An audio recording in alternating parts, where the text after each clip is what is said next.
So good afternoon, everyone. Welcome to History for Lunch. Like I said previously, we're just glad that everyone survived a hurricane that came through yesterday morning, the other night. Hope everyone has their air conditioning going and they're enjoying the nice coolness of that. We are happy that we have Dr. Melissa Stuckey with us today, a professor to Elizabeth City State University. And when I read the article in the Daily Advance, I found it interesting. It was like picking up and emailing Dr. Stuckey going, do you mind doing a history for lunch on rediscovering Elizabeth City's early 20th century African American businesses? So Dr. Stuckey, we're glad to have you with us today before you get started in your new semester for the upcoming year. So I'm going to go ahead and turn it over to you. Good afternoon, everyone. I hope you are all doing well and are safe and comfortable. And my thoughts are definitely with our neighbors who have been affected and impacted by the hurricane, especially those in Bertie County. So my thoughts are with everybody who's suffering from some harm. Thank you so much, Lori, for this invitation. I really, some of you may know that I am a member of the Board of Trustees for of the Friends of the Museum of the Albemarle, and it's a real pleasure. These are the kinds of things that I really enjoy doing as part of my role in that work, because it dovetails so well with what I professionally and what I really enjoy doing, which is history and talking about history and just finding interesting bits and pieces of local history to share with the community. So it's fun to do these kinds of partnerships and collaborations, and I'm really happy to be here this afternoon. And yes, we do start classes next week. We're starting a week early, and a number of our classes will be online, but we'll also have classes on campus. And hopefully we will all be safe and healthy, and I hope that for everyone who's participating today. So I'm going to get started and do that a little bit by introducing myself and the kind of work that we do at the university in the history program, and follow that with a sort of an unpacking of the article that Lori mentioned that was published in the Daily Advance in June about the Albemarle Bank, which was the first African-American owned bank in the state of North Carolina, and was located in Elizabeth City in the early 1920s. And so it'll be a little bit of kind of a behind the scenes of how do you get to a place where you can write a short newspaper piece about a bit of history that is right there in front of us, but also kind of a hidden transcript of the city. So bits of history that are right in front of us, but we don't really recognize them or know them. So go unpacking the process of doing that. And I should preface by saying that this unpacking of this process is something that I'm really invested in doing, because as I worked on this short article and did the research with it, I realized that this would be a great way to, a great teaching tool for my students at ECSU. And I'll be teaching a class called North Carolina African American History this fall. And I'll be making the focus of that teaching my students how to unpack this kind of history so that we can discover more or rediscover more of these African American businesses in Elizabeth City. So my colleagues and I at ECSU are really collectively invested in African American history and local history, and connecting the dots for our students between what it is that historians do professionally and how those kinds of skills can be really useful to them if they major in history, or even if they just take a lot of history classes, whether they go on to do something that's history related professionally, or they go on to do almost any other kind of work, that there are some real detective kind of skills and writing skills and communication skills and all kinds of things that you can get while studying history. So we're really invested in that, and we're also really invested in connecting with our community. And we're doing probably too many projects, but we're doing a lot of projects on campus, individually and collectively. Some of you may know that we have, for example, a Rosenwald school on campus, and that's an early 20th century African-American school that was one of several thousand in the state of North Carolina.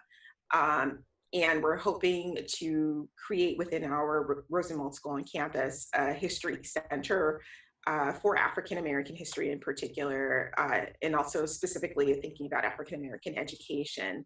And that would be a place that's a gathering place that we could use along with other gathering spaces around the city to learn about, talk about, research and rediscover and preserve pieces of African-American history in the region. So that's something that we're working on, and we've actually won a few grants to move forward with that. And hopefully in 2020, the rest of 2020 and certainly in 2021, you'll start to hear more about that project. We're also, we have folks who are working on creating African-American heritage trails. We've been working with the North Carolina Department of Natural and Cultural Resources in cemetery preservation work and other projects, collaborating with the museum, with the other folks around town to create some African-American history themed murals, or just to make sure that even in murals that are not specifically about African-American history, that the collective history of our community is represented. So that it's, we have a diverse community, and making sure that all the components of that are represented. So those are some of the projects that we're involved in at ECSU. So now I'm going to segue into this article that was published in June of 2020, and talk a little bit about how that came to be and unpacking the research process for that. And are there some questions that might want to be asked now? Actually, Dr. Stuckey, I had one question. I am a graduate of ECSU, born and raised in Elizabeth City. I went to Catholic and public schools in Elizabeth City. I had no African American history or North Carolina history classes. Is there any way I can take your class? Wow, so I think so. I think that you'd have to talk to the admissions office and ask them about opportunities for non-students. I think they call it auditing, so you can look into that. It's not something that it's done commonly here, but I've certainly been in other universities where you might see usually a senior citizen, someone who's retired and has some time, but someone who wants to audit the class and just soak in knowledge because they've got some time. But that's something that you would have to look in through admissions and through academic affairs. But that would be great. People are welcome. And if it doesn't work out, I try to do talks like this, and other colleagues of mine try to do talks like this with the Museum of the Albemarle all the time. So we're looking for ways to provide openings and opportunities for people to connect with history, even outside of the classroom.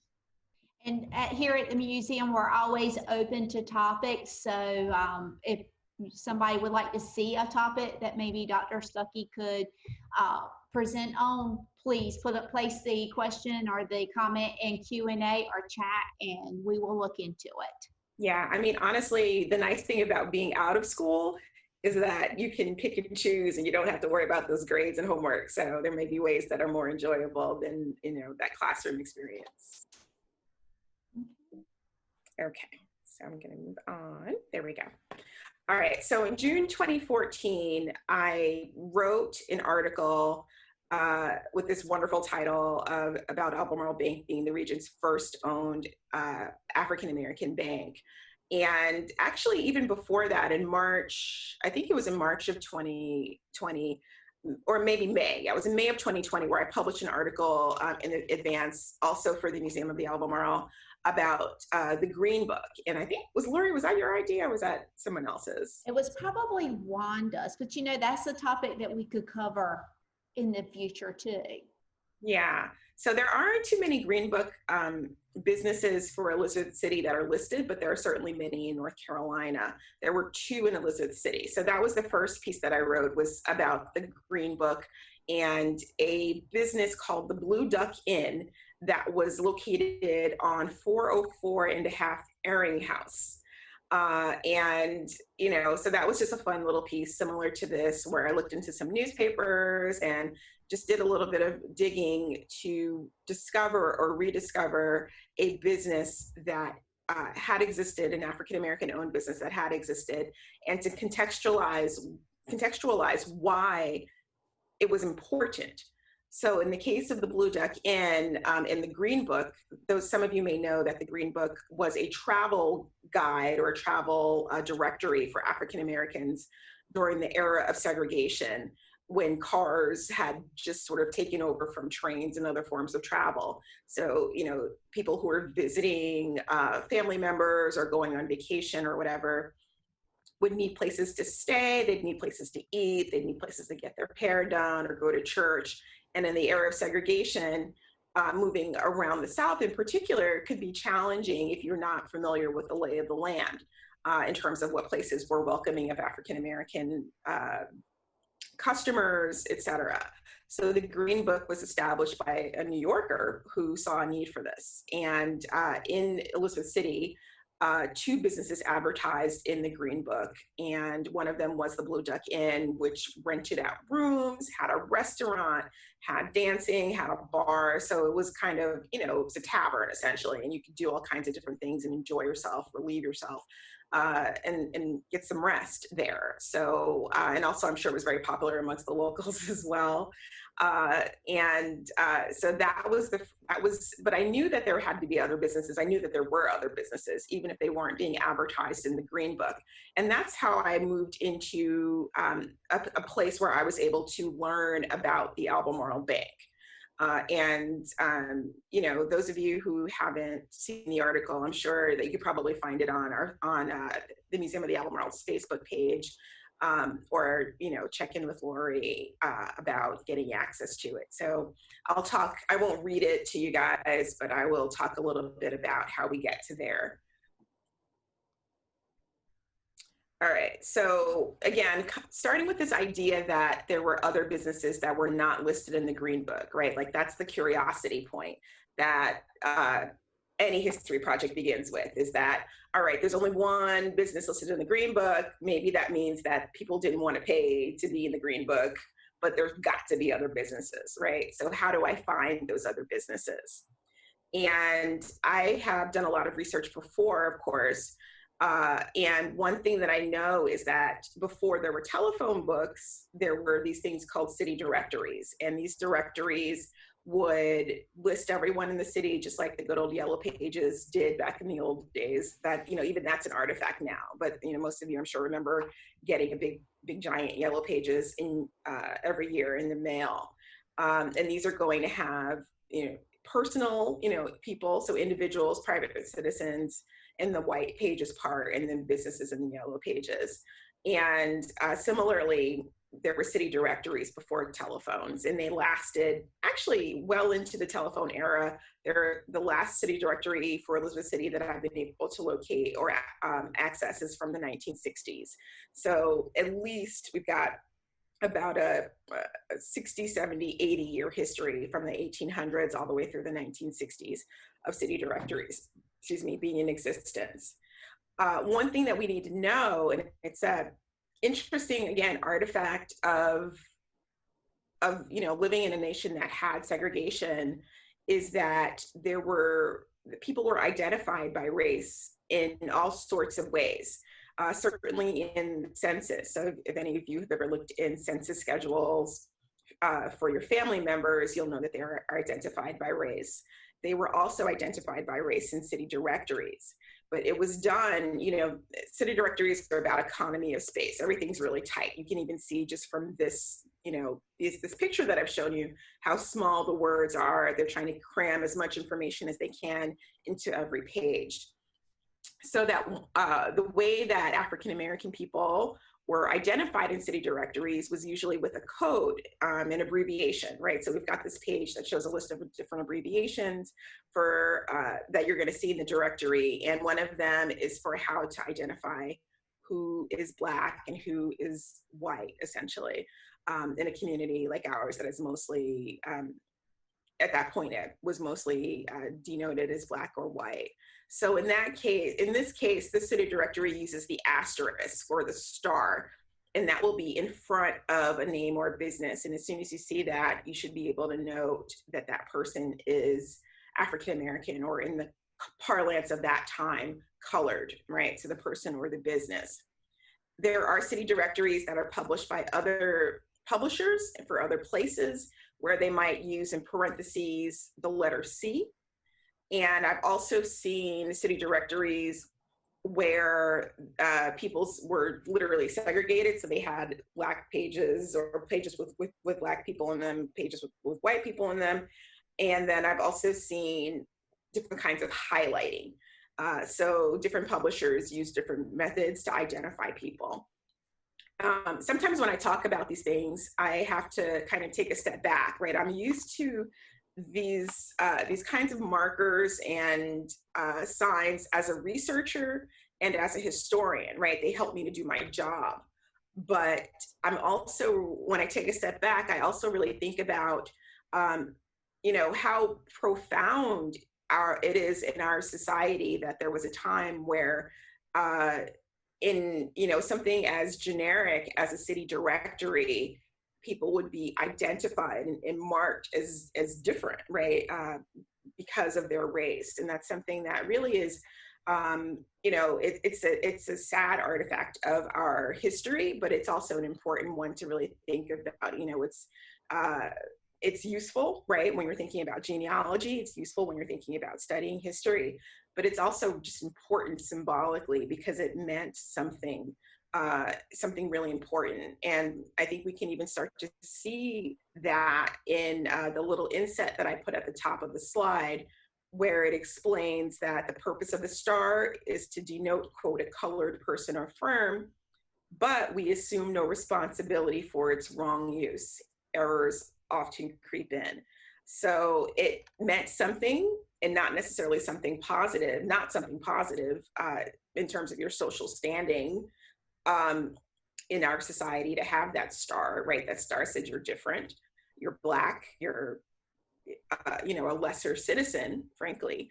And if we made a mistake and, marked you as that when you're not, are bad, right? You were sorry, but we're not going to take responsibility. We're not going to reprint this thing if you say, hey, I'm not Black, I shouldn't have that star. So I think that we should really just kind of think about that a little bit. And it's something that I try to be mindful of as well, even as I'm, doing my research, is that it's not just, for fun, but there's also a real reason why we do this kind of work.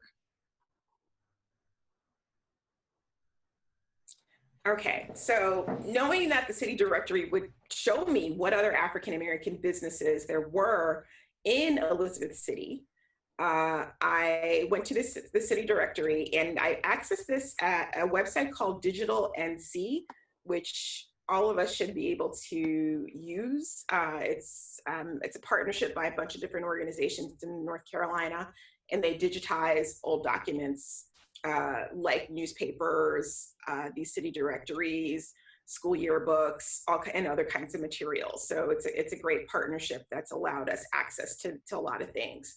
So I went and I identified some city directories from Elizabeth City. This one is 1923. I wanted to kind of keep, and it was just, I'm not even sure why I chose the 20s, but I chose, I think because I was thinking about the Rosenwald School on campus, which was also a 1920s building. So I picked 1923. And lucky for me, on pretty much the very first page, we have the Daily Advance, which still exists today. And then right beneath the Daily Advance, we've got the Albemarle Bank. And I was really shocked to see that star next to a bank. It wasn't something I was expecting. I know that, other people certainly know about the Albemarle Bank, but I don't think that nearly as many people do as could.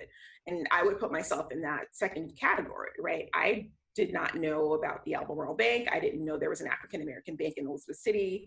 And I got really excited. And I thought, great, here is my topic for my next article for the Daily Advance for my June deadline. So I just started to go right away on that. with Albemarle Bank. I thought, well, is this a mistake? I've got to take a look. What's going on here, right?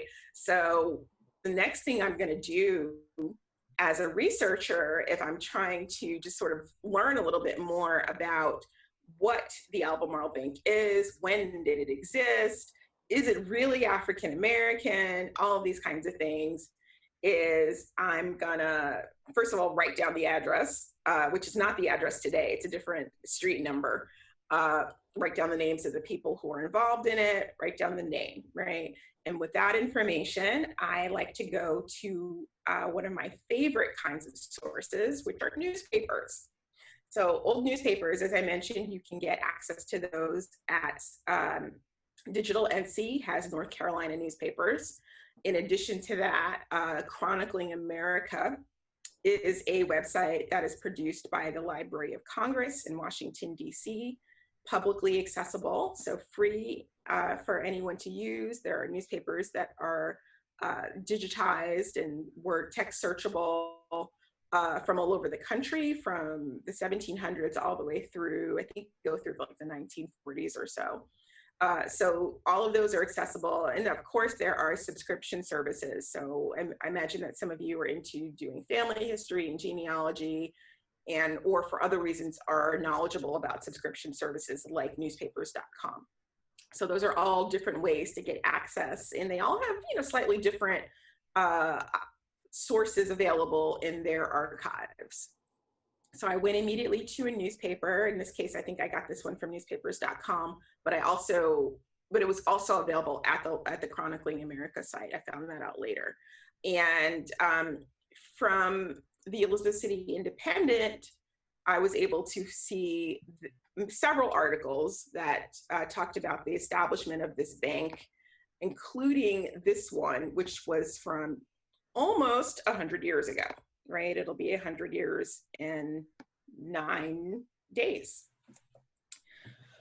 So I'll just read this one quickly. Tomorrow, Saturday, August 14, will be a momentous day for the Negroes of Elizabeth City and environs.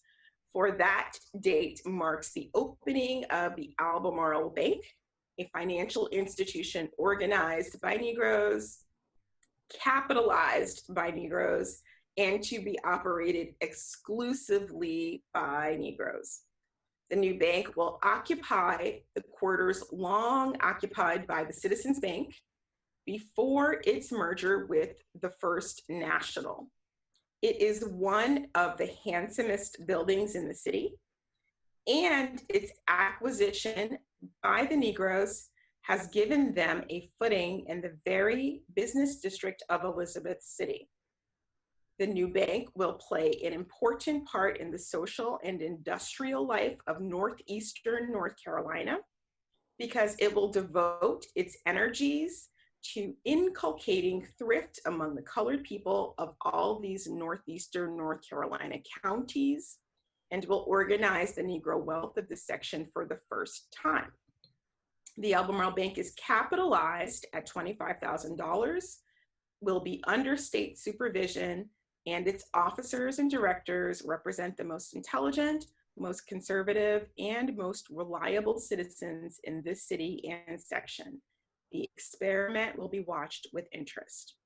And this was just one of several articles dating from 1919 all the way through the bank's closure in 1926 or so that talk about the Albemarle Bank and about its establishment.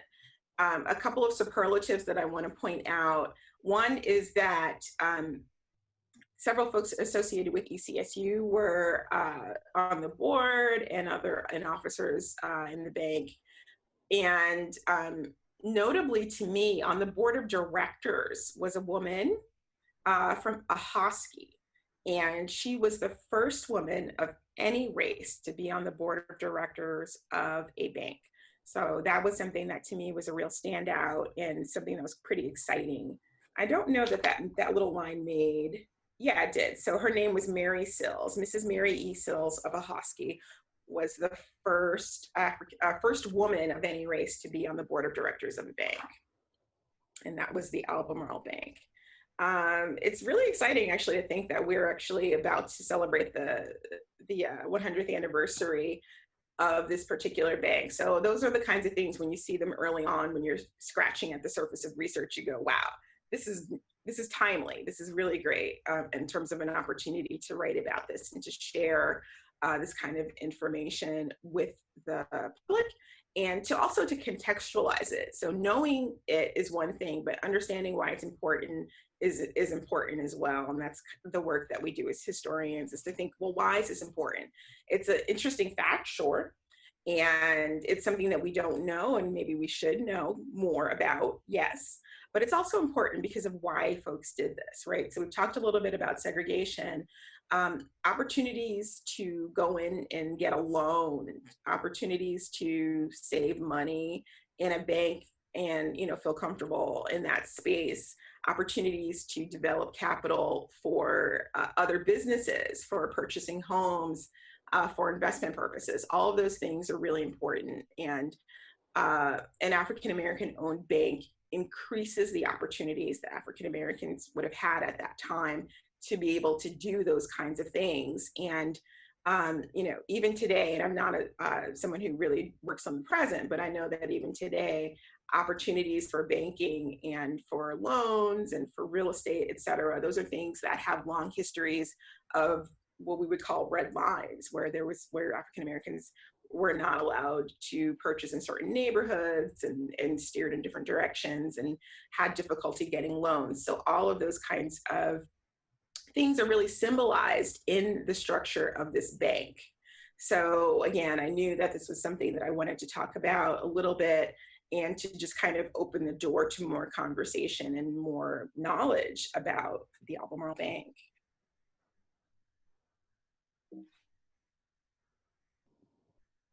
All right, so digging a little bit deeper, the article that we just read told us about the Citizens Bank. And, you know, so I started to, you know, use good old Google. I Googled Citizens Bank and discovered this little bit from ECNA, which is Elizabeth City's Historic Neighborhood Association, put together a tour called the Elizabeth City Main Street Commercial District Tour, one of several tours that ECNA has done over the years. And these tours are fabulous. You can get a chance to kind of drive around or walk around a neighborhood. And what I like to do whenever I'm driving or walking around neighborhoods is to kind of just imagine, what did this place look like before I was here, right, 100 years ago? So it helps you to kind of peel back those layers. So peeling back the layers, looking at ECNA, we learn a little bit more about the building, right? So chateau-esque, I mean, it's like this, you know, sort of French European kind of look with that rounded bit in the front and the turrets and some of the other design features. Really beautiful building, right? Really beautiful building, and it's still here, so we can take a look at it, you know, just by driving down Fearing and Poindexter. But what I thought was interesting about this is that, again, it shows how much knowledge can be lost and how quickly knowledge can be lost when it's not written and published, right? So if you look at the last sentence of this, the bank is identified as the Citizens Bank, and that bank did close or merge with another bank in 1918. But that last line, right, the building has been used as retail store since, indicated to me that there was you know, I was not the only person who did not know about the Albemarle Bank, right? And my understanding, having spoken with a few folks, is that the description for the Citizens Bank building came from an earlier history book about Elizabeth City. So it just indicates that we have opportunities to grow and to dig deeper and to learn more about the spaces that we're in today and what they looked like literally 100 years ago.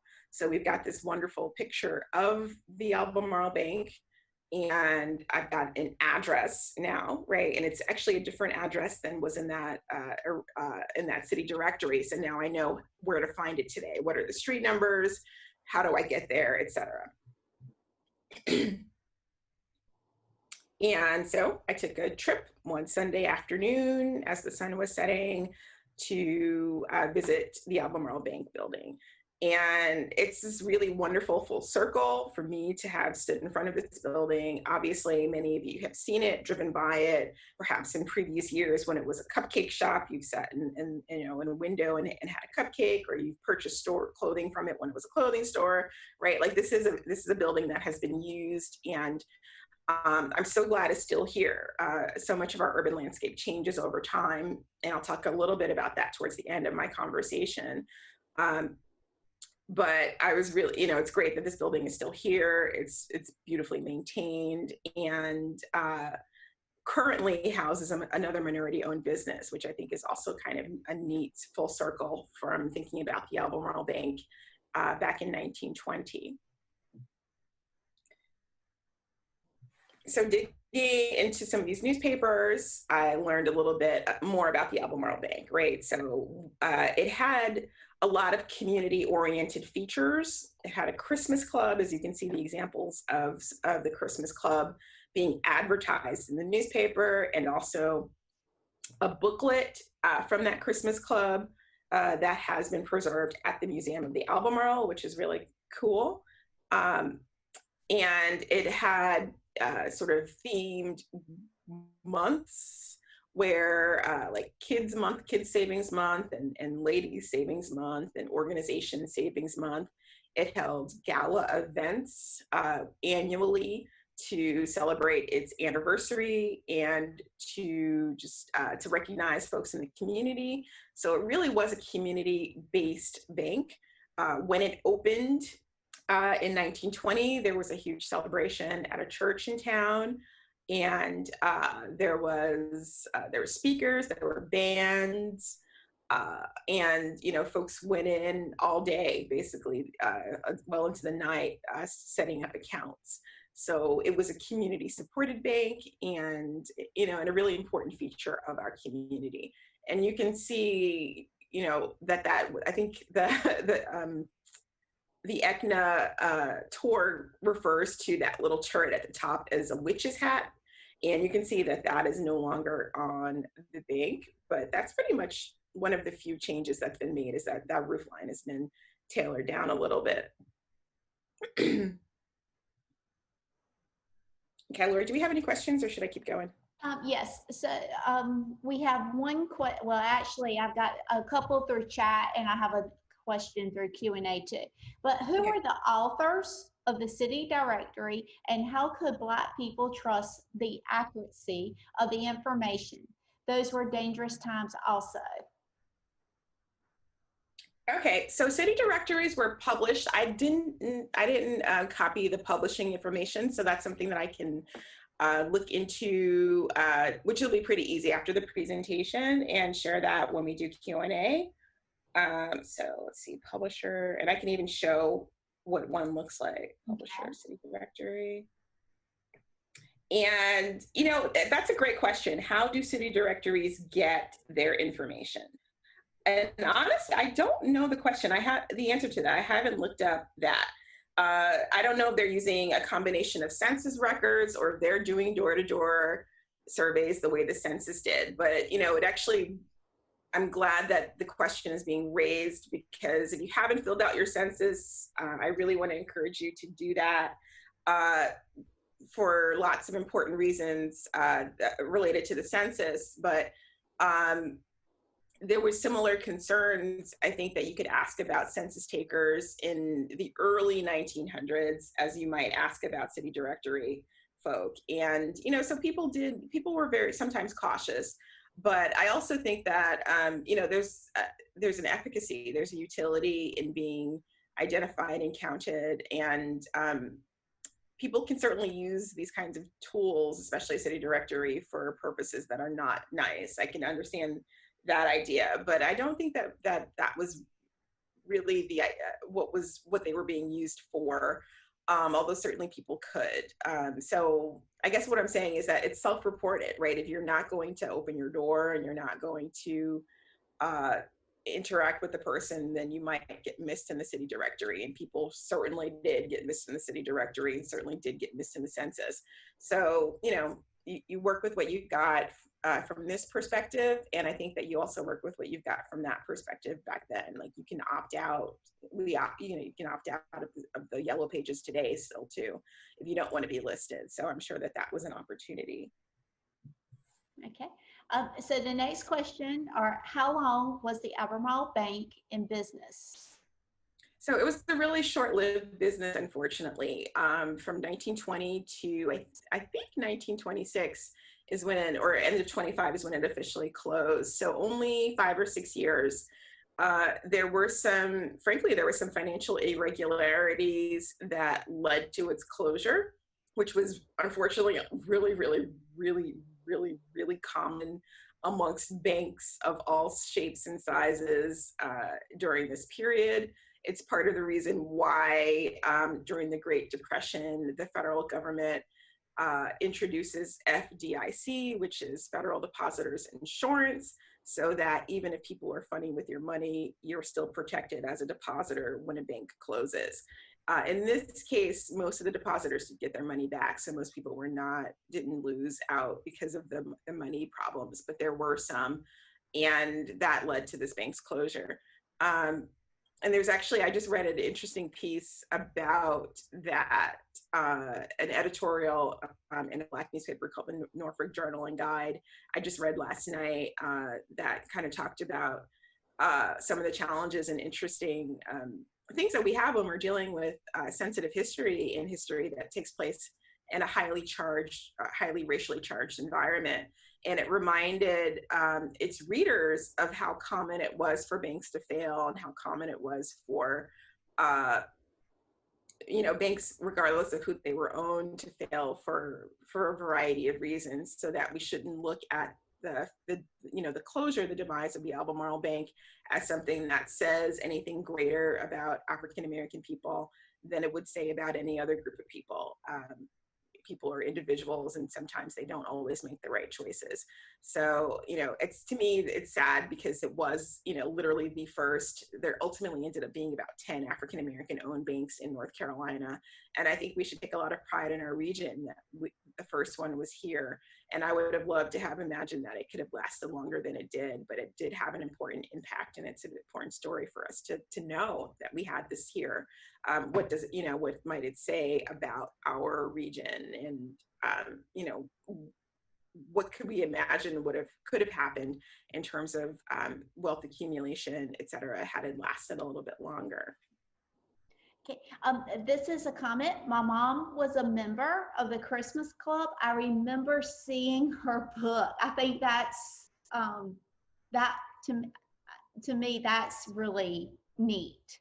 Yeah. So one of the things that excites me about this project and several others that we're working on, including the Rosenwald School, is that I think that we should be talking to folks like the person who made that comment, and getting out some video recorders, or even now with Zoom, I think that we could do this. Just have conversations about African American institutions, and I would love to interact with folk in this presentation, or who are participating in this presentation, who have memories of the Albemarle Bank, or have memories of other Black businesses that have either have long histories and are still here, or have long histories but closed at some point, or even have very short histories like the Albemarle Bank.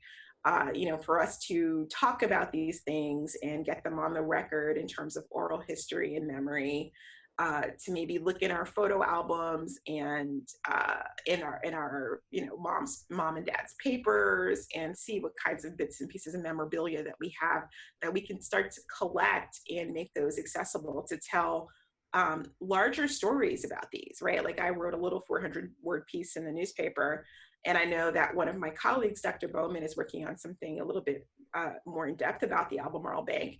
But these stories are incomplete without our participation, right? Without our input.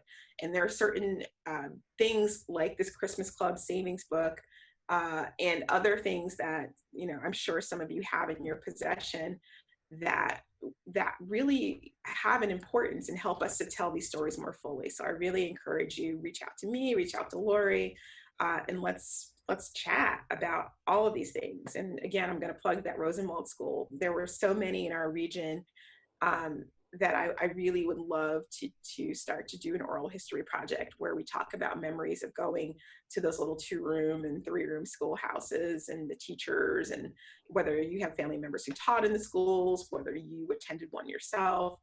Those are really important stories for us to excavate in addition to the businesses. Okay, and I have another comment. Pleased to see that P.W. Moore was one of the vice presidents of the bank.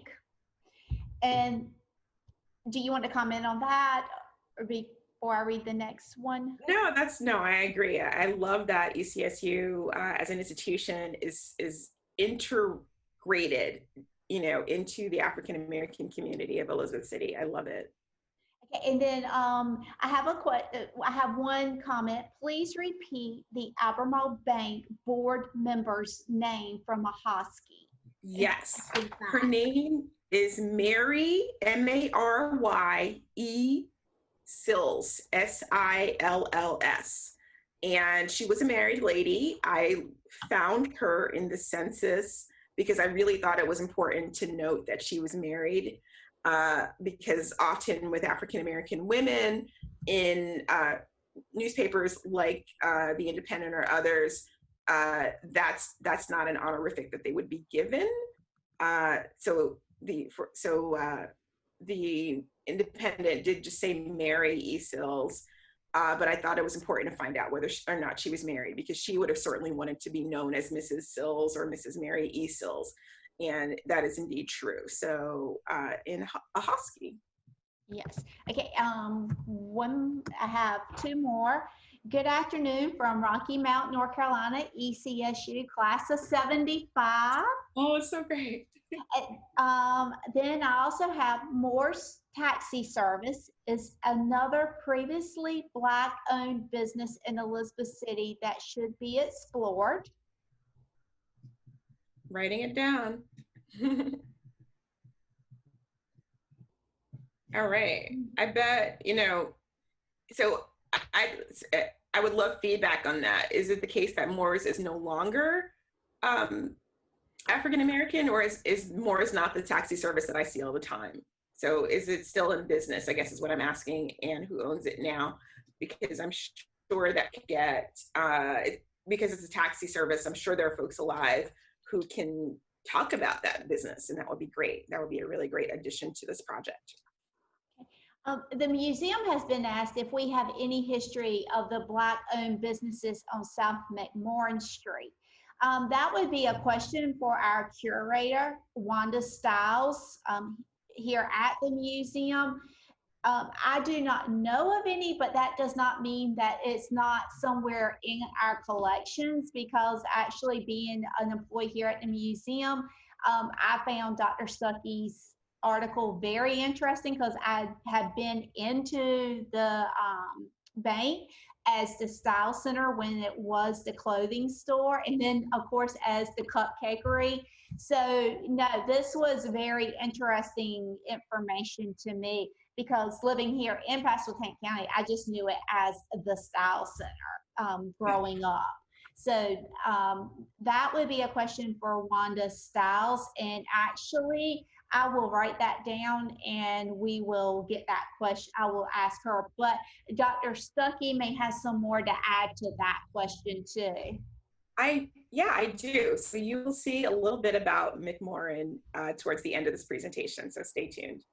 Okay, awesome. So we will answer that question today.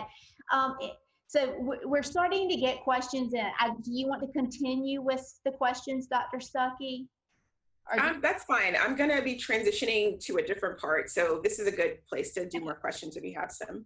So any connection to the strong presence of the local GAR chapter, and in parentheses we have Fletcher, to the bank or other African American businesses? Wow, I love that. These are questions that my students and I are going to be able to better answer over the course of the semester. There were, in addition to the GAR chapter, you guys know this, there are a lot of lodges African American lodges, and there are a lot of African American churches in Elizabeth City. And folks who would have been members of lodges like GAR, for those of you who are not familiar with that acronym, it stands for the Grand Army of the Republic. And it was primarily Civil War veterans and their descendants who are GAR members. Union Civil War veterans and their descendants. So African American lodges, the GAR, and churches, these are going to be leading citizens of the city and of the African American community. And it's entirely likely that, and I'll actually scroll back just to point out something, that if I was to do an in-depth survey of every individual who was a bank officer, right, and you can see those names at the bottom, that I would start to be able to see patterns like churches that they attended perhaps together, or maybe interestingly that they attended different churches, and there's a variety of churches represented. Those are things that you would discover. And I don't know the answer to that. I would be able to start to discover their lodge memberships, and you do that, I do that by really granular newspaper searches, and usually with African American newspapers. And I think the last source I'll show you is from the Norfolk Journal and Guide, which was an African American newspaper, is I think still published in Norfolk. And what's great about the Norfolk Journal and Guide is that Elizabeth City folks would write in and share their news every week. So there would be a column for Elizabeth City. There's also a column for Edenton and some of the other cities in the area. And they would just talk about, in those columns, the comings and goings and the events that were going on. So they'll name people and say things like, well, Miss Smith just departed to go away to school or to go teach in another town, or we just had an event that was hosted by the Albemarle Bank or hosted at the university or at one of these clubs or lodges. So by doing that, I'm able to create databases of names, and I'll just have a database that's, E.L. Hoffler and or P.W. Moore. And anytime I find their name, add it to the database. And by doing that, I can create a composite of the different elements of their life. So the answer to your question right now is I don't know, but that's the method that I would be able to discover that kind of thing. Okay. So several barber shops and a sandwich shop. So that was a comment. Mm-hmm. And then I've got one, hello, I'm originally from Elizabeth City, but live in Chicago. I love this so much and so inspired by my hometown Viking pride. Class of 2002.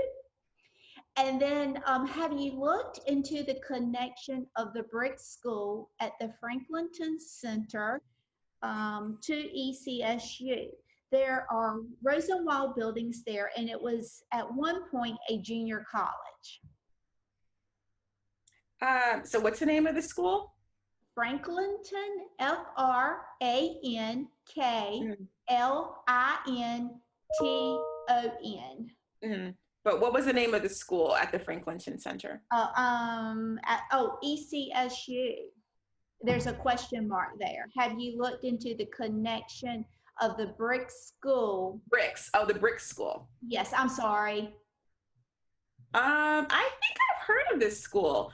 So one of the things that, you'll hear me say this a lot is that we're looking for opportunities to do research. So I do a little bit of skimming, and I can show, maybe we can even do another Rosenwald School talk sometime later this year. That actually might be really good, I think, to do, or we can kind of explore the Rosenwald School resources that are available for people like me to learn a little bit. So I can skim the surface and raise awareness, and I can, for example, I can show you about the brick school and And I think that one of my students actually is from that area, and we did a little bit of a deeper dive into that together. But I haven't done, for a couple of reasons, I haven't done, years and years and years of research about all the Rosenwald schools. I just started doing this work at Elizabeth City in 2017. And my main focus since I've been here has been creating a space for people to do research. So working on creating a research center, which is not the same thing as actually doing a lot of research. So I'm just doing these like sort of little bit of skims to be able to raise awareness.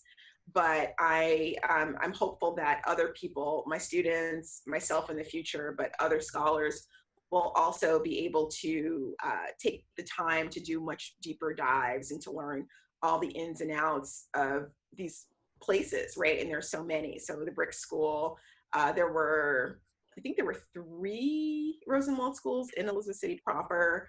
Some counties have dozens, so, there's just so much more to learn. And I'm writing down some of the questions because they are there. Every question is, to me, is a new research opportunity as much as it is Actually, something that I can answer to. they added in another comment to their previous one. There are Rosenwald buildings there, and it was at one point a junior college. It is located in Whitakers, North Carolina, between Whitakers and Enfield, North Carolina. Lori, can you do me a favor? Please there's a way to save the Q&A. Yes, and I do, and I'll just send that over to you. Perfect. Thank you. So that's really good. Folks, if you have, information that you want to share or ways that things that you want to communicate to me or express to me, please put those things in the Q&A. You can put your a way that we can get in touch with you, email or phone if you want to as well. That way, we can use it as a record to continue these conversations over the next few months and years. Okay. So I have 2 more, and then maybe we can go back to the talk. Okay. Another Black-owned taxi business was the Beemans, and they have a son that works on campus. Oh, wow. So that's great. Then the next question, which I'm pretty sure you're going to lead into this one, how will results, information from students' research from upcoming class be shared publicly? That's fabulous, yeah. Yeah, so I have been having a lot of fun chatting with Lori and other folks at the Museum of the Albemarle, and also with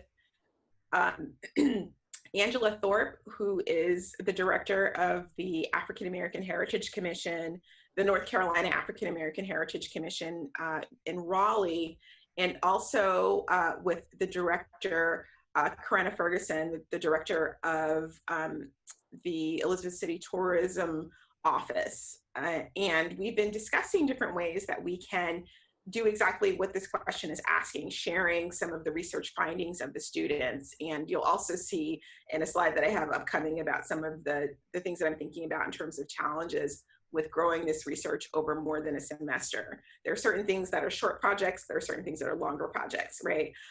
But to answer that question, we are talking about having another history for lunch kind of event where the students are able to talk about some of their research findings.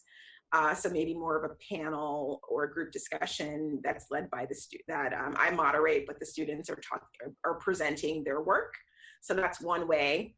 I'm talking with the tourism office and also with the African American Heritage Commission about how we can use their platforms, their websites, for the students to write small pieces like this article that we've come back to sort of full circle and have published. So we're thinking about different things like that. But I absolutely agree with the thing behind the question is, how do we make this accessible, usable history? And that's really important for you as a community, for the community, and it's also important for our students. So that they can see the fruits of their labor and how the fruits of their labor can really blossom and also the practical benefits of doing this kind of work. So just doing a little bit of research over the course of the semester, writing a 400-piece article and getting it published on a platform where lots of people can see it, it really shows the so what of why I study history, why I learn how to write and communicate effectively, the reasons why we say so what, you know, which is to say more than that, this is more than information. It's about finding the meaning in the information. Why is this important, and being able to communicate that effectively to broad audiences. So all the kinds of skills that we teach in a history class, if we can help students to have a tangible and lasting result, so publishing in different platforms and having conferences where they talk about their work, those are really good and important skills for our students, and things that allow their research to grow and to reach people that they don't even know. And that's always really exciting, to know that there are people from out of state that are listening in on this conversation. That's exciting to me. So it really does. And it also, you know, it brings attention, great attention to Elizabeth City, to the university, to our museums, and all the great work that we're doing in different elements. So it really does bring together lots of things. So we've been talking about that over the summer, about how to do exactly that. So we had two more questions to come in. You want to continue and hold the questions till the end, or would you like to go ahead and answer them? Wow, we are, can you believe this? Are you guys game to go for longer? It's already 1 p.m. Actually, this is the most questions we have had for History for Lunch. So it's up to you, Dr. Stuckey. I'm totally great with going on. So some of the questions that some folks have raised may be answered in the next little bit. And so why don't we hold the ones that we have for now to the end? Awesome. That will be great. I know where we're at, so I know who to start with. Yeah, that's so exciting. Okay, so continuing the excavation. So this is the thing that I was just alluding to. And also, those of you who like to take screen shares and things, this is a great piece to screen share, to save, so that you can use these kinds of resources for self. So in the next couple of weeks, I'll be starting teaching North Carolina African American history. And I'm still working on it, but creating a project that allows my students to dive into the resources that we've just talked about. So those city directories, census schedules, newspapers, Sanborn maps, and archives from the state, including the Museum of the Albemarle, and others that we can access, hopefully, things digitally. And I was hoping that we would have exactly the kinds of conversations that we're having right now, so that we would also be able to reach out to people and identify people who would be interested in being interviewed and having conversation with us, and, you know, maybe sharing with us materials that they have in their homes that they would want digitized, or would allow us to take photographs of or make photocopies of, so that we can use those sources to help tell a more complete story. So those are the goals for the project part of the class, is that we'll use these materials and be able to come back to you guys in December or January, or even February during Black History Month, right? And do some kind of, I'm chair of the Black History Month committee, so whenever I have an opportunity to bring things together, that always kind of dings a light into my head. So maybe during Black History Month, we could reconvene and talk about the findings of some of the students. And then I just mentioned publication opportunities and collaboration. So that is where we're headed next in the next couple of months with this project. And with that, related to that, you know, and I'm always thinking about process. So what are the challenges that I anticipate in that? And some of those that we've also talked about a little bit, right? So one of them is I'm teaching online only, and that is a new experience. I do a lot of one-on-one work with my students, and Zoom has been great for that. But, you know, there are going to be unanticipated challenges, but also opportunity, because so much is digitized. So, but we have, you know, so thinking about the age of COVID and moving this work forward during this time will be something that will have challenges that I can't all anticipate entirely. Another challenge is continuing a project of this nature over several semesters and years with different groups of students. And the way that I'm thinking about handling that is to really keep it small, right? So, we've talked about, or talked about how I've done these sort of surface skims. And for them, it'll be a brand new experience. I was able to do all of that in a week and produce something because I've been doing this for a long time. But for my students, working in these different kinds of sources will be a new experience, and we'll be identifying not just the first African American business in the directory, which was really easy for me, but diving deeper into that directory from A to Z and finding other businesses and talking to people. So, and looking at them over time. So, businesses that are there in 1920, there may be new businesses in 1930 or 40, right? Or even going earlier. So we're going to have a lot of work to do, but keeping it small, keeping it in these sort of bite-sized pieces that they can manage in 16 weeks is the way that we'll be able to successfully see the project, one, have good outcomes every semester that I teach it, but also over the years with different students. Excuse me.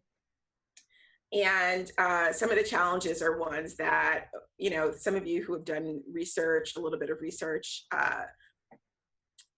will be familiar with, and that's help to apply this principle that studying history is studying change over time. And that means many things, right? We don't live in an era of segregation anymore. You're not going to find stars next to people's names to identify them by race in a directory anymore. That presents interesting challenges in and of itself for people who study history. But some of the other things are terminology changes. So we've seen examples of terminology changing. You've seen colored, you've seen Negro, you've seen Black, you've seen African American. We use different words, and we have to be sort of pay attention to that when we're doing research. Things are not, I like to tell my students that the materials that we study history with were not made for us. They weren't made for our purposes to tell our stories. And I mean that broadly. They were made by the people at the time, for the people at the time. And as we change as people and change the words we use, we can't expect to go back into sources from the past and type in African American and find something, because that wasn't the terminology that was used. So we have to be flexible. And to that, the landscape is also different. So it provides some challenges that we'll see, and that question about McMorran will come about, or some insight about that question about McMorran Street will come about with that realization that the landscape is different in the next few slides. And, as we talked about, this is hard history as well. We talk about difficult things, segregation, discrimination. In more recent years, the questions of urban renewal, we're talking the 1960s and 1970s, 1980s, and how that's changed the landscape of downtown Elizabeth City and other parts of the city as well, I imagine. For sure, other parts of the city, places where there were farms, are now Walmart, right? So we know that the landscape changes. But that even implicates, spaces that are important and progressive in these tricky conversations. And the more I sort of poke around in looking into Elizabeth City's African-American businesses, the more it's, really clear to me that, part of that story is going to be a museum of the Albemarle story. And I'm excited, and I hope that the museum is excited as well, to help to kind of tell that story, and maybe even at some point create an exhibit in the museum that talks about how that space, that waterfront space, that downtown space has changed over time. The Eringhouse Road has been widened. There are businesses that and other institutions that were on, right there, that are no longer there. The waterfront park is a new space, right? So there are different, the space is configured differently today than it was 100 years ago. And that's the story that's about all these things: segregation, discrimination, urban renewal, and so the Museum of the Albemarle is part of that story. So it's one that I hope that we can work together to thoughtfully unpack and really engage with our full community about it. So those are things that I've been thinking about.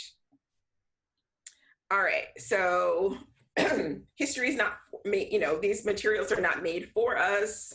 And how do we then figure out what the heck is going on sometimes? So I explained the city directory thing, that's fine. Other things like maps, Sanborn maps were fire insurance maps. So when we talk about something for us, these are fire insurance maps that have become really useful for other purposes for people who are studying the past. They map the city, just like city directories do, just like census schedules do. Someone is going door to door, they are looking at every structure, they are grading every structure in terms of its fire safety, and so that people can, in determining, how much insurance a structure would need, right? So it's not made for, it's a private company, the Sanborn Company, and that's their interest. And yet 100 years after maps are made, about our communities. And when I first started graduate school back in 2000, these were really hard to access. They were in private hands. They were just starting to get digitized. They were in expensive databases that not many people had access to. And say I was living in Chicago and I had access to a library in Chicago, that library might purchase a subscription for the Sanborn maps of Chicago only, or maybe they would purchase a subscription for the Sanborn maps for Illinois only. But because it's so expensive, they wouldn't buy the ones for North Carolina. And, say I was from here and I wanted to learn a bit more about where my family was here, I wouldn't be able to access them through that library. So over the years, this has changed dramatically. And now, as you can see, you can get these from the Library of Congress. They're all digitized and they're beautiful. They're in color. They're very easy to use once you start to learn the codes and how to use them, which is all explained on the Library of Congress's website. So another resource that we can start to use to unpack things. So I was really curious about a couple of things with Sanborn maps as it relates to this project. One is I want to see the Albemarle Bank, right? And note that this map is from 1923. So I know that the Albemarle Bank was there and that it was, at that point, it was indeed the Albemarle Bank and it was functioning. So I want to see that.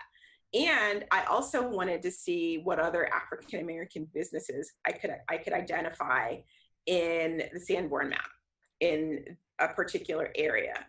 And I was choosing the area that is around, like between downtown and between the museum. So that's that Airing House part of the community near quality seafood, etc. And so to the question of other businesses and that McMorrin, I think I spelled it wrong in this slide. I forgot the N. So we've got on a street that is no longer here called Lawrence Street. I was able to see in this 1923 Sanborn map the Church of God in Saints in Christ Tabernacle, which is now on Parkview, right across the street from the university. But in 1923, it had a building, an edifice on Lawrence Street. And Lawrence Street, to the best that I've been able to figure, is now part of Airing House. And I'll show you that. But at this time, it was on Lawrence Street between South Martin and Euclid. And thank goodness South Martin still exists, because Euclid also does not exist. And again, to the best of my ability, I have been able to figure that what was Euclid is pretty much bounded by what is South McMorran. So I'll be able to show you guys that shortly. But you can see in this case, we've got a church, and it's got some information that if you were a fire insurance underwriter, you want to know how are they heating with a stove? How are they lighting with oil? So fire. Those are fire hazards, frankly. And then we've also got this pool room, which I think is awesome. I wish it had a name to it more than just pool room, but at least we can see that this pool room was owned by African-American people. And in both cases, we can see that because it's labeled colored. So we're gonna get back to the location and how I was able to kind of figure all of that out. So just kind of hold on to that thought for a second. But before that, I wanted to answer this other question about the bank, right? So I was able to find the bank, and it is on the corner where it is still today, right, of Fearing and Poindexter, and you can see it where that arrow is. And I thought this was notable, is that it's not listed as colored, right? It's not listed as African American. I don't know why. Right? It definitely was. This is 1923. I just don't know. And maybe we'll never know the answer to that question. And that just is a reminder to me and to you and to my students that we never rely on a single source, right? No single source can tell a story. We have to look at all the sources together and pull pieces out of all of them in order to tell a story, because they don't all give us all of the information, right? And yeah, I think it's really cool that there's a movie theater right there as well. But for my interest, I was really interested in that bank and how it was labeled on the Sanborn map. And a little disappointed, honestly, that it wasn't labeled as colored on the Sanborn map, because that would just have been amazing to be able to see. Nonetheless, because we have those listed as colored, we do know that some businesses are for sure listed that way. So let's get back to that street situation. So street names change, street configurations change, buildings are demolished. Sometimes they are reestablished elsewhere, and sometimes they're closed forever. In this case, here is that very first Sanborn map that I showed you with the title page that showed the whole city. This is a close-up of that spot where the pool hall and the church are located. So you can see in that box, you can see where it says Lawrence Street, and you can see Euclid, and then, which looks like a little dead end street fronting onto some water. And then you can also see, you can't see the name of it, but the street that's, I'm not sure if you guys can see it in my mouse, if I mouse over to something. Can you see that, Lori? Yes. Like my mouse? Great. So where my mouse is right now, that is South Marchant Street, right? You can see that Airing House is right here. And scrolling down Airing House, it becomes Lawrence at this point. And another street that we don't have anymore, Front Street, is probably Water Street, right? Because it was called, this is the waterfront. Even on the Sanborn map, this is called Waterfront, right? So we've got Waterfront Park and what was Front Street, now Water Street. So, and this is, I think there's a restaurant just about right here. And so this is, you know, these are the contours of our harbor right here. So that's where we are in just terms of thinking about, like, so you can visualize where we are. Things that are not here anymore. We got some train tracks, right? Not here anymore. And right here on this little bit would be where that pool hall and that church were. And right here is McMorran. And, you know, the landscape has just changed. We, you know, humans, urban renewal, and different developments, that's now a through street from McMorran onto Airing House, and the street names are different. So, you can imagine that, you know, it only took me a few minutes to say all of that, but that's like a couple of hours of just trying to look at maps and make sense of what the heck is going on. So obviously that pool hall, well, not obviously, but that pool hall and that church are no longer there. The church is now on Parkview, and there's a vacant retail space in that lot now. And I don't know all the full story of what was housed in there over the decades, but that's the kind of thing that, you know, we can continue to further explore, and some of you can probably share some of that as well. All right, so today, all the things that I just described, we can see Airing House continues all the way through to Water Street. So this is where Front Street was in that map from the previous slide. That's now Water. And here we are. This is that vacant retail establishment that I mentioned. Here's the museum. Here's the cemetery behind the museum. And there's Quality Seafood, of course, and there's Groupers, which is in that space with the little contour. And this is McMorran going all the way through. And here is South Martin, which, again, that was my touchstone. So I'm very thankful that South Martin has remained in order for us to figure out exactly where we are. And I'm sure you guys all are very familiar with this little bit of area. Road is up here a little bit. We've got Royal Walk and the gas station, etc. So this is well-traveled territory for many of us. And this is just sort of looking a little bit ahead. I mentioned a couple times the Norfolk Journal and Guide.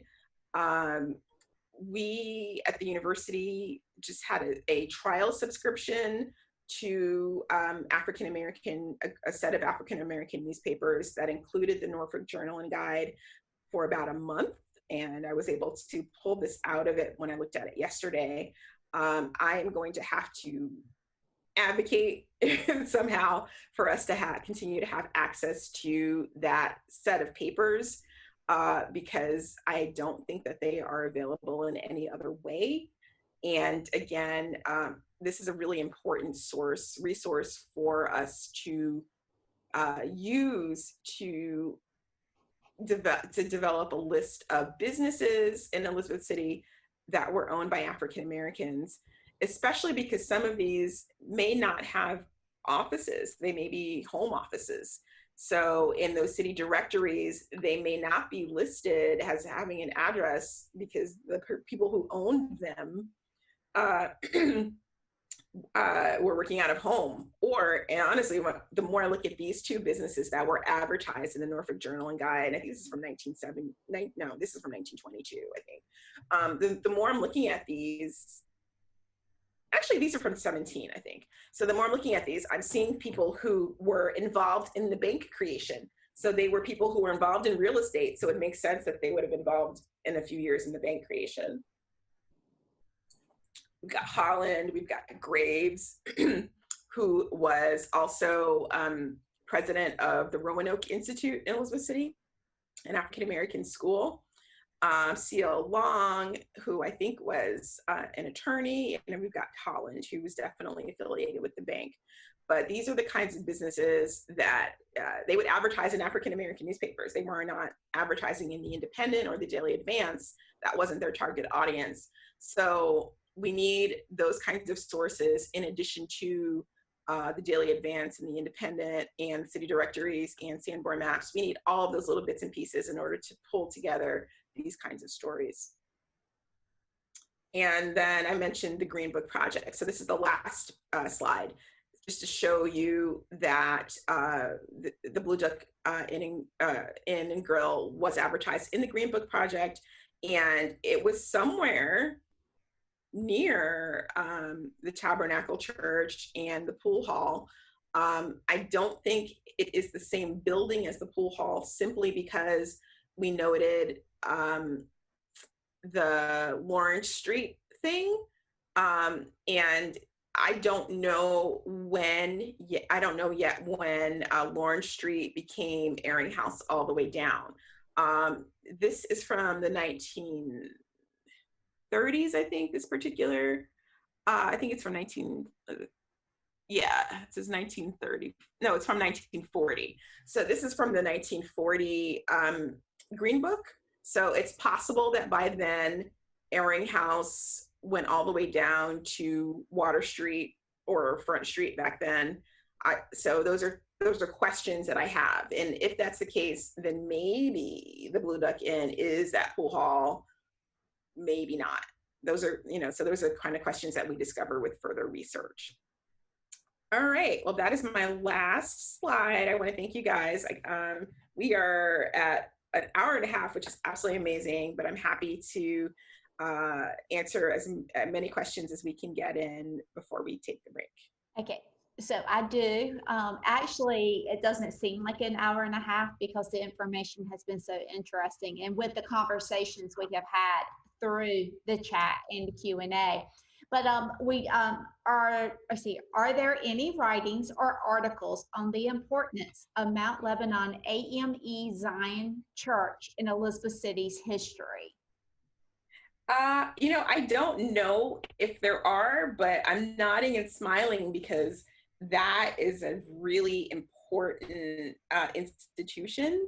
It's as whoever asked that knows, and other folks in the community know, and it's high on my list of institutions that I want my students to engage in this research. So probably every student will have one or two businesses or institutions to do research on, and Mount Lebanon has to be one of those. It's where so many important events, in addition to the weekly church services and community sort of church community events, it's where so many other African American community big events took place. Dr. Bowman, one of my colleagues at Elizabeth City State University, talks about how the 300th anniversary of 1619 actually took place. One of the events of that actually took place in Mount Lebanon. It is the church where the bank opening ceremonies and celebrations also took place. So it figures prominently, and so I feel really strongly about excavating some of the early stories about Mount Lebanon and sharing those with a wider public. The next question, the name Raphael O'Hara, who is listed as the assistant counsel at the Albemarle Bank, appears to be the son of one of North Carolina's Reconstruction era Black congressman, James Edward O'Hara. I'm going back to, I'm guessing it would be here. Okay. Wow. That's exciting. So I'm writing that down. Reconstruction congressperson. Thank you for that note.